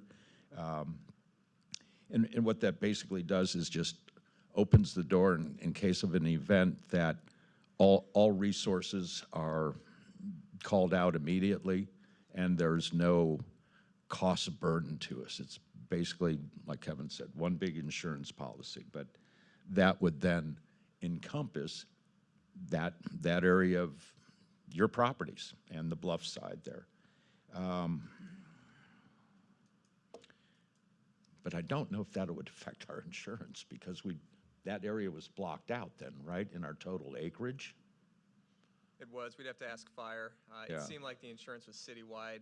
I would be surprised if they upped our insurance Right, because of a couple extra houses, but I've been surprised before. Something for Amanda, you could check on that to see if, unless it's just a blanket on that map.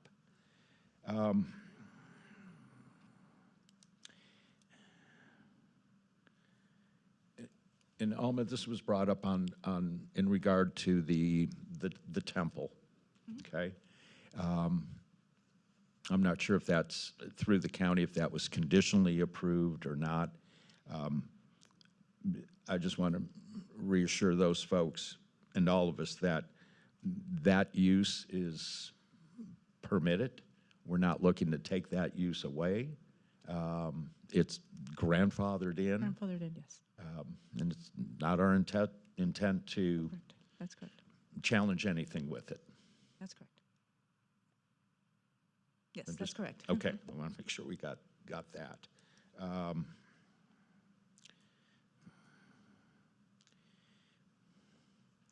There were a couple things I noticed we had brought up like on waste management, on trash service, that yes, you do have waste management as your hauler. I think those of you that have horses, you will have a cost impact with the manure removal. The county, I'm not quite sure. I couldn't get a clear read that I don't believe you're required to haul off your manure if you're in the county. That's kind of the information I'm getting back. But you would be required as a resident in Norco, if you have horses, that you would have to remove the manure. The other part is when we negotiated our contract with Waste Management, the consumer price index, the yearly increases you get in your trash service goes up X percentage. With the city of Norco, in our negotiations, it can never exceed 4%. the county may have a cap on your, today on consumer price index, but I know it's going to be greater than 4%. So I would think possibly your yearly trash bill would be a little bit larger than under the contract for the city of Norco. And still on that, the county does not offer you on your trash service a senior discount for the smaller cans. City of Norco does. So maybe a small savings on trash service, but company still stays the same for now. Yeah, we've talked about the road repair. I did have a question for Lieutenant Hall. In this staff report on sheriff response, that, and I know in like with our mutual aid, it's if there's a call on any of these addresses on Bluff Street, that Norco would respond. But there was something in the staff report that, like the assigned deputy, because it's county, would come out of Lake Matthews. Yes, that's correct. And can you explain that a little bit, or where that, how this could be a benefit?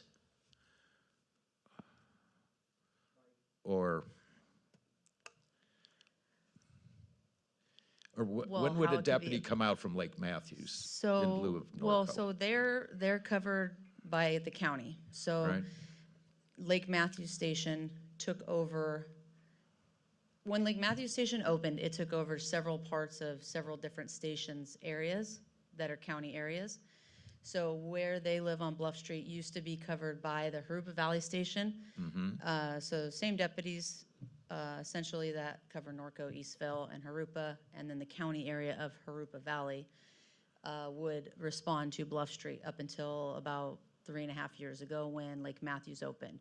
So when Lake Matthews Station opened, that specific area on Bluff Street was part of the jurisdiction that became Lake Matthews Station jurisdiction. So they pay for, I mean, their police services are covered by the county, so the county gets the bill for their police services.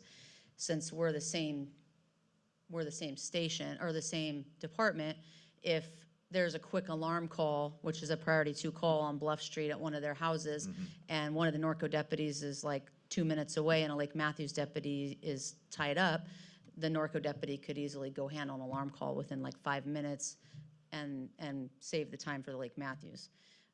So we help each other out station to station, so there's not a huge like difference. They would then fall, I mean, if they were part of the city of Norco, then obviously all of their file numbers would be Norco file numbers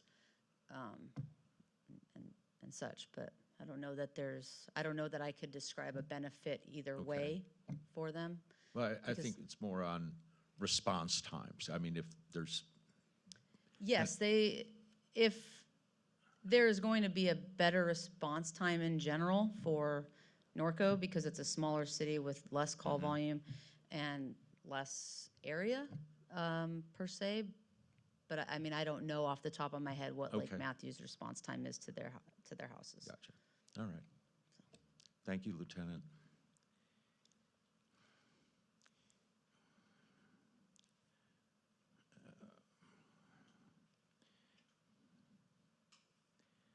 So,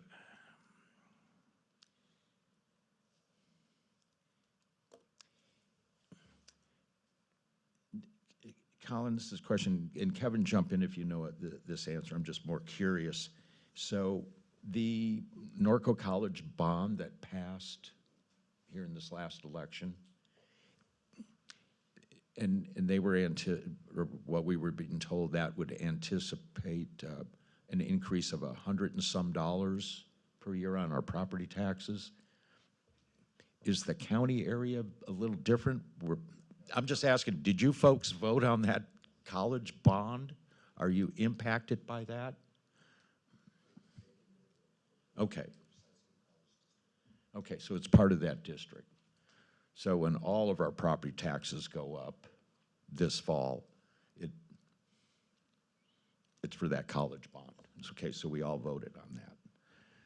All right.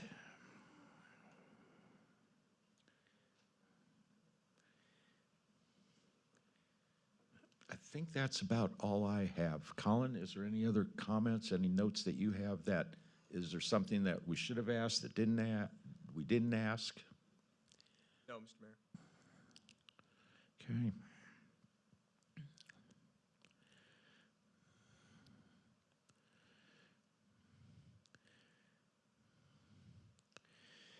Okay, so, you know, I'm sure all of us have, you know, I've gone over all these findings for the general plan amendment, and that's, to me, how we have to base our decision. And I'm having a difficult time, you know, determining that, how can I object to these findings? I just, other than the, you know, the personal part, that, you know, I just can't see where this is, in the big picture, going to be detrimental. And so, what's your pleasure? I just Any want to make further discussion? Yeah, I wanted to make a really quick comment. First off, I feel your pain. I had to put in a 330-foot long sewer and a lift station when I bought my property in 1995, so I totally understand. I had to go uphill, so that meant the lift station to shoot the stuff forward. I'm with you. What I can promise is I will lobby. That's 2 votes. Lobby for the laterals. But I totally get, and the reason I would say that is because you're giving us something if we annex you. Understand, what really drove this was Riverside, and I'm going to be totally blunt here. Riverside County does not want you. Norco wants you. We want you to be part of the community, and the truth is you already are. But what drove this is LAFCO. LAFCO is trying to clean up the little tiny pockets, the little islands. They don't want the responsibility. You actually don't pay them enough property taxes and stuff to actually be something that really feeds into the county coffers. So what's really driven this is LAFCO. So Norco really wants you because you're already part of us. The other thing too, I think that's an excellent idea about the non-connect fee because again, you're annexing into the city of Norco.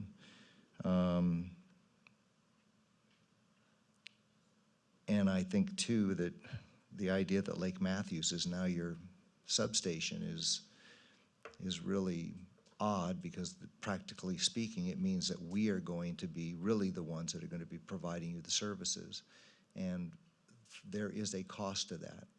The cost of our deputies and our fire service just went up 12 to 14%. That's a lot of money for a small city. A lot of people don't appreciate that a city our size actually has a sheriff's substation. And that's something that most cities our size simply do not have. So that's all I have to say, Mr. Mayor. Okay. Via, anything else? You don't have to. You have no comments. Well, other than I just wanted to thank everybody for coming and showing up and all the emails. It really means a lot, and we do consider you Norco, and a lot of this makes a lot of sense, but they really just don't want it. And it's hard to, well, for any of us to have to accept things that we don't want to, especially from the state, from government. And so I really appreciate you showing up and you speaking, and thank you. Greg, anything else?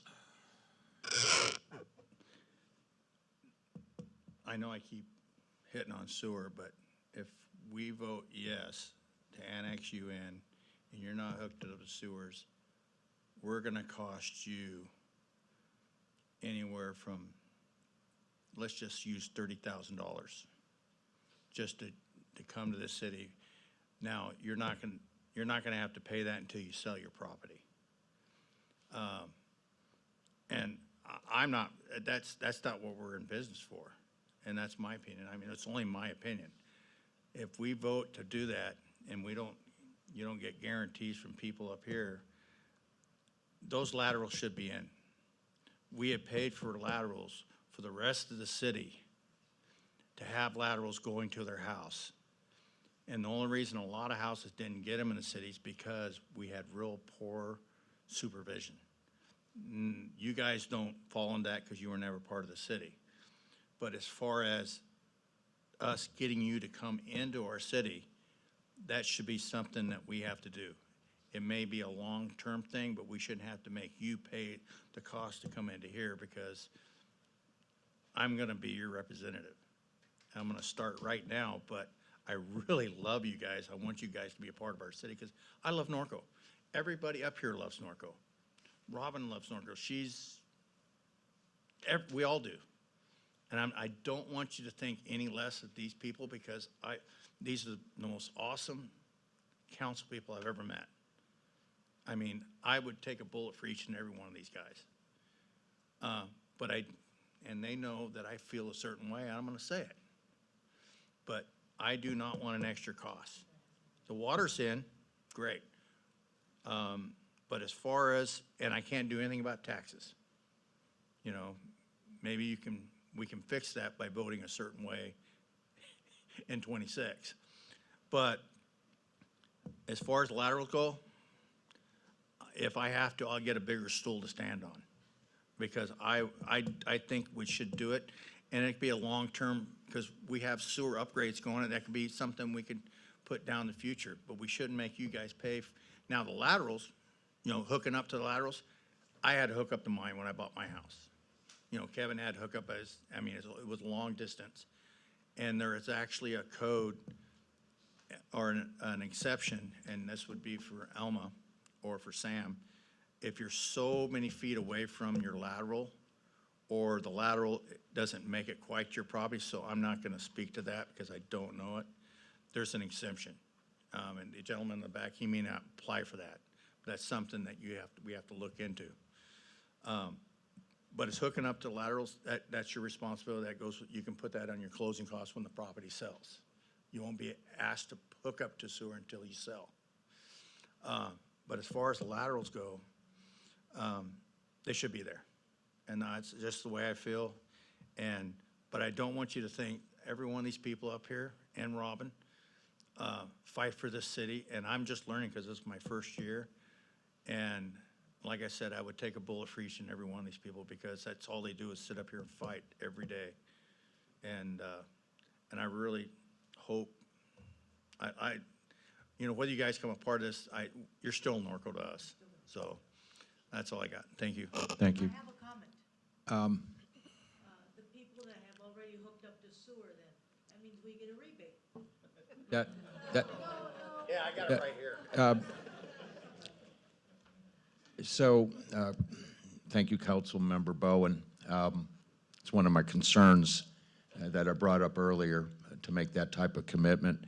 The code reads right now, if there is a existing sewer line within 200 feet of your property, or Yes. at any point of your property, Yes. is the only exception. If it's beyond 200 feet. To a public sewer main. Correct.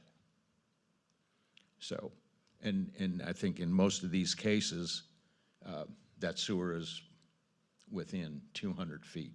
Correct. Correct.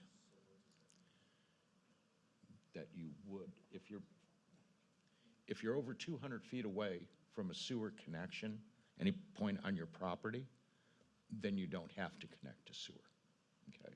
But the sewer's in the street. Okay, so it's 20 feet away. So that's our exception on that. Thank you, Sam. Mayor Pro Tem,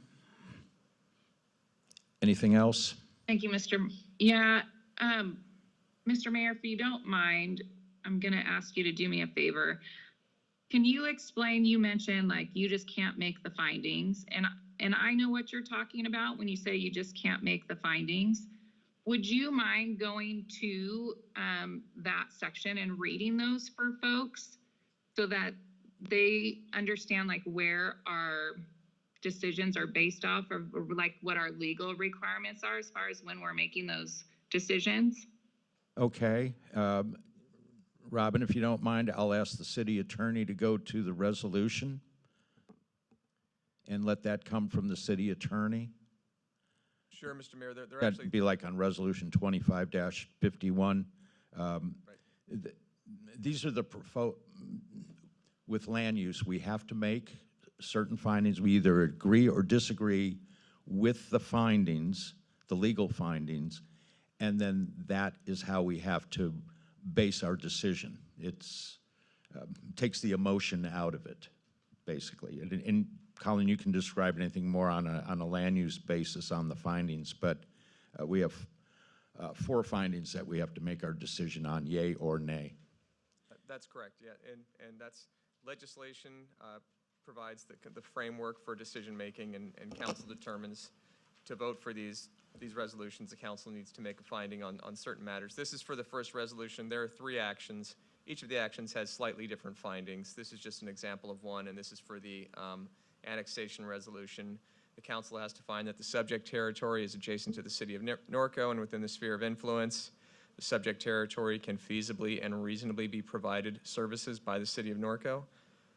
The annexation of the territory is advantageous to public health, safety, and welfare, and public health, safety, and welfare will be improved to the annexed properties. The annexation is consistent with the general plan, and that is it. There are 4 findings. Okay. And those are fairly consistent for the other resolution? Correct. It's consistency, reasonably compatible, public convenience, and general welfare, not injurious to surrounding properties or adversely impact the adjoining parcels. Your general land use findings that the council is familiar with having to make in each one of its difficult land use decisions. Okay. And just let me add to that on finding 5 that, or on C, in the findings, the surrounding neighborhood in the proposed RA and WR land use designations are identical to the designations of nearby residential, agricultural, and waterfront property, and are functionally equivalent to the existing Riverside County land use designations for each property and are appropriate for the properties and neighborhood. So, Mayor Pro Tem? Yeah, Go ahead, yeah, Robin. I just wanted folks to kind of understand that these decisions are based on what those legal findings are. And so if the answers to all of those are yes, there aren't any grounds or legal footing for us to say that we're not going to do something. And so, like you had stated, it takes the emotion out of it, and it's either you make the finding and it's a yes, or you don't and it's a no. And I just want folks to understand the research and the time and the effort that's been put into studying this particular item from the council members, and the amount of staff time that's been dedicated to answering our questions, because staff has gotten a whole bunch of very, very good questions that, since we got our packets over this particular item. Thank you, Robin. And that's all. Yes, thank you, Mr. Mayor. Okay, thank you. Okay, hearing nothing else, we have, I'm going to entertain a recommendation for Resolution 2025-51, which is approving the annexation of annexation 27. Don't go away. And resolution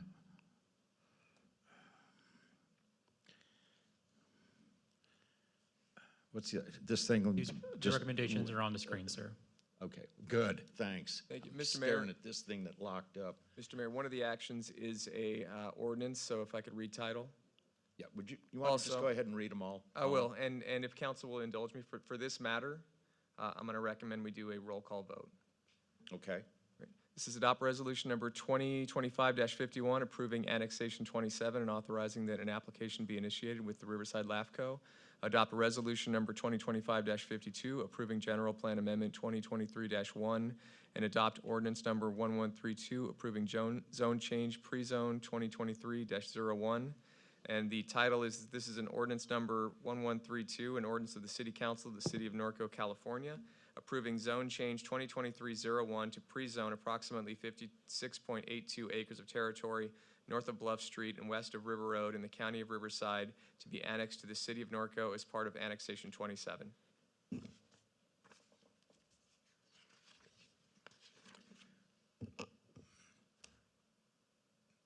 Okay, so that's the recommendation. Need to have a motion and a second.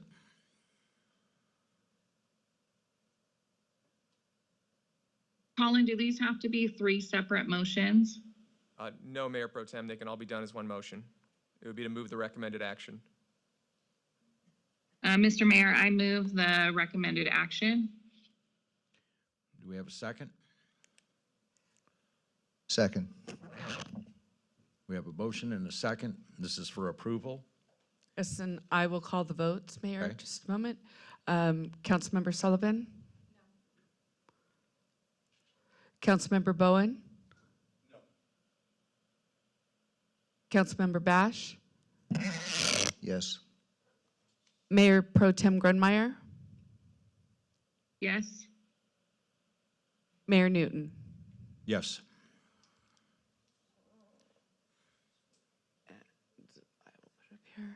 And the motion passes as 3-2 with Councilmember Bowen and Councilmember Sullivan voting no. Thank you. Thank you once again.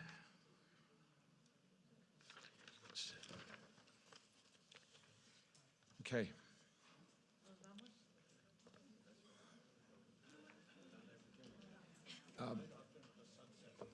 You want to just wait a minute?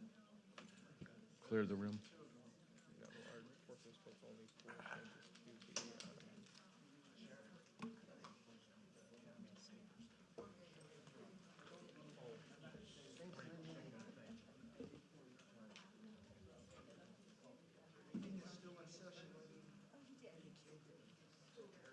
No hard feelings.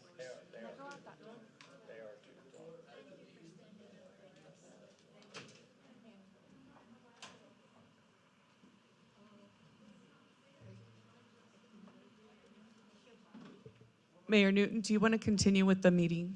Go. Yeah, thank you.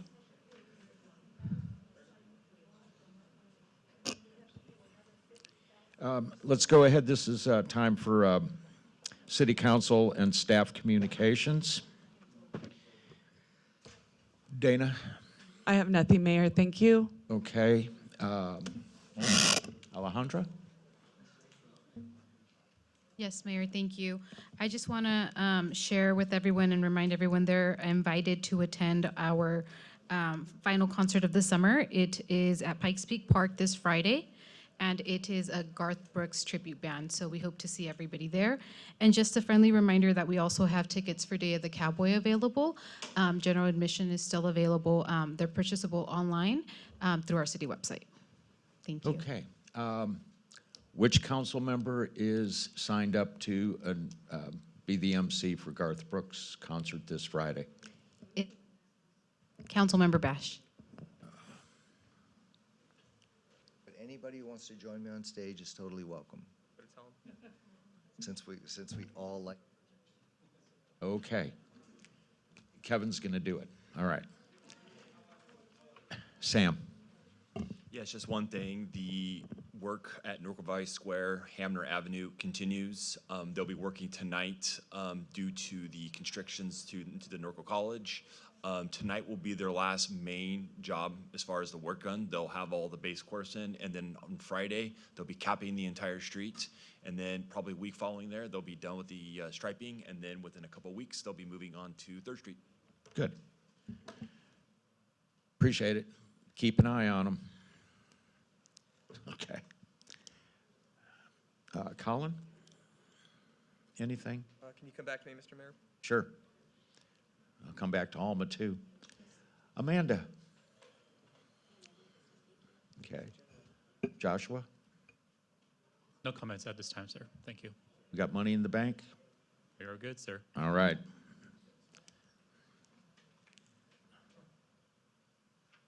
You need a minute, Colin, still? They're doing a interpretation on the last vote, sir. If you can give them a moment, please. Okay. Before you adjourn. I didn't see that it was a majority. I didn't see it. Nothing, Mr. Mayor. Thank you. Okay, we're good on whatever? Alma? Nothing at this time. Thank you, Mayor. Okay. All right. Before I go to council members, I'd like to bring up a couple items I'd like to suggest to have agendized. My first request is to agendize, have a discussion and a possible revision to our fireworks ordinance 9.20.020. And I'd like to have that agendized. Second. Okay, so that's a motion and a second.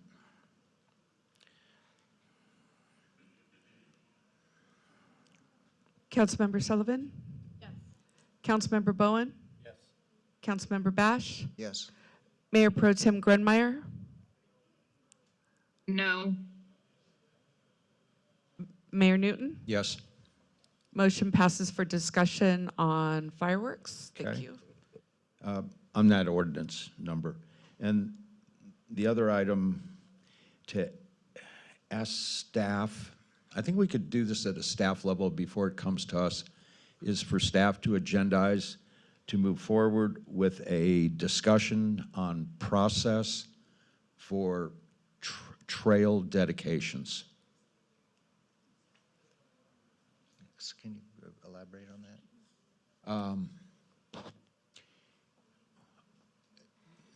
Well, Dana didn't want me to elaborate on it too much, to go into a discussion. Let's say that there's a community member that was given a lot to the community, whatever, that was maybe like an avid equestrian, and section a trail yes. to be dedicated in their person. name.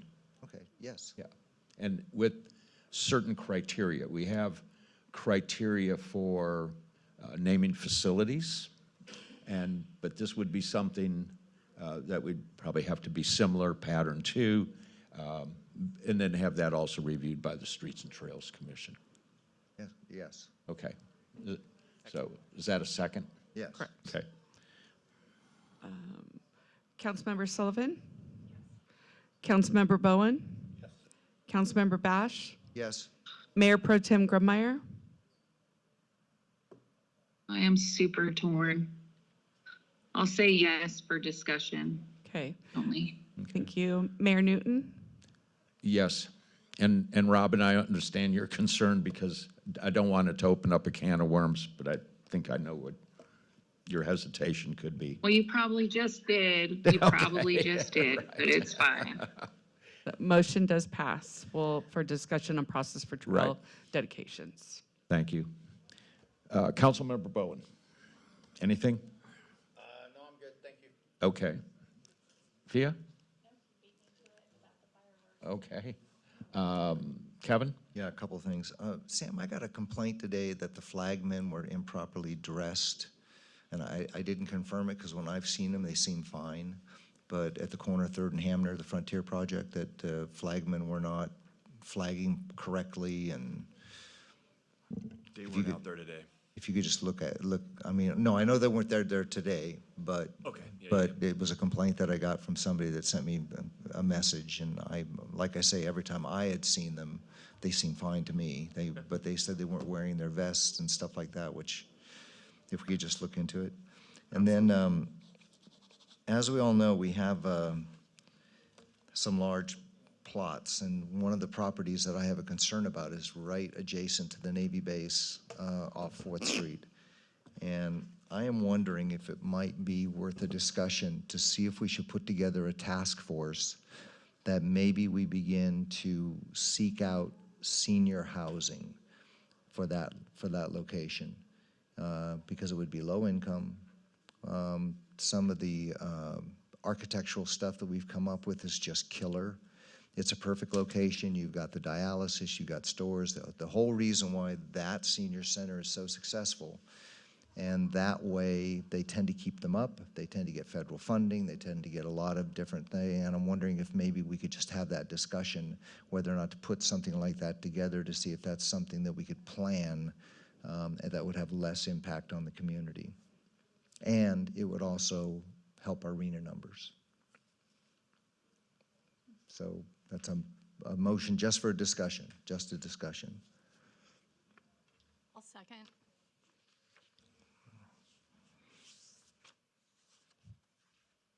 Councilmember Sullivan? Yes. Councilmember Bowen? Yes. Councilmember Bash? Yes. Mayor Pro Tem Grundmeyer? Yes. Mayor Newton? Yes. Motion passes unanimous for discussion on property in 4th and Clark for senior housing. Thank you. Okay. Was that it, Kevin? Yep. Thank you. Robin, any comments? No, sir. Okay, we're good? All right. Thank you all. Have a good evening. We're adjourned.